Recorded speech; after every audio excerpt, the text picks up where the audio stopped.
গ্রামের মাটির চুলায় তৈরি চিতই পিঠার ভিডিও নিয়ে আসলাম আজকে আপনাদের জন্য। আসসালামু আলাইকুম, কেমন আছেন সবাই? আলহামদুলিল্লাহ, আশা করি ভালো আছেন। খুব মজার দেশি চিতই পিঠাটা।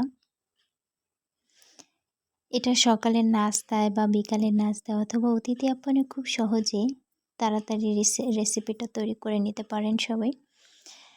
পিঠাটা দেখতেও ভালো লাগে, খেতেও অনেক সুস্বাদু। হঠাৎ মনে হলো পিঠা খাবো। কি পিঠা? মাথায় হুট করে চলে আসলো চিতই পিঠা খাবো।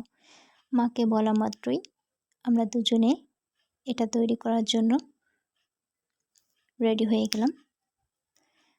চালের গুঁড়া করা ছিল, সেটা দিয়ে বানানো হচ্ছে। এটা অনেকে সুজি হালুয়া বা ফিরনি যেটাই বলা হোক, সুজির এই হালুয়া দিয়ে তৈরি করা হয়। আবার অনেকে এটা ঝাল ঝাল খেতে পছন্দ করে, সেক্ষেত্রে মাংস রান্না করে মাংস দিয়ে এই চিতই পিঠাটা খায়। খাবারটা সত্যি অনেক সুস্বাদু, দেখতেও যেমন ভালো, খেতেও অনেক মজা। আমরাও দুটো আইটেম রেখেছি, ফিরনি দিয়ে চিতইটা ভরছি এবং মাংস দিয়ে খাওয়ার জন্য আলাদা করে যে রাখা হচ্ছে। আমি আর মা দুজনে মিলে পিঠাটা বানানো শুরু করলাম।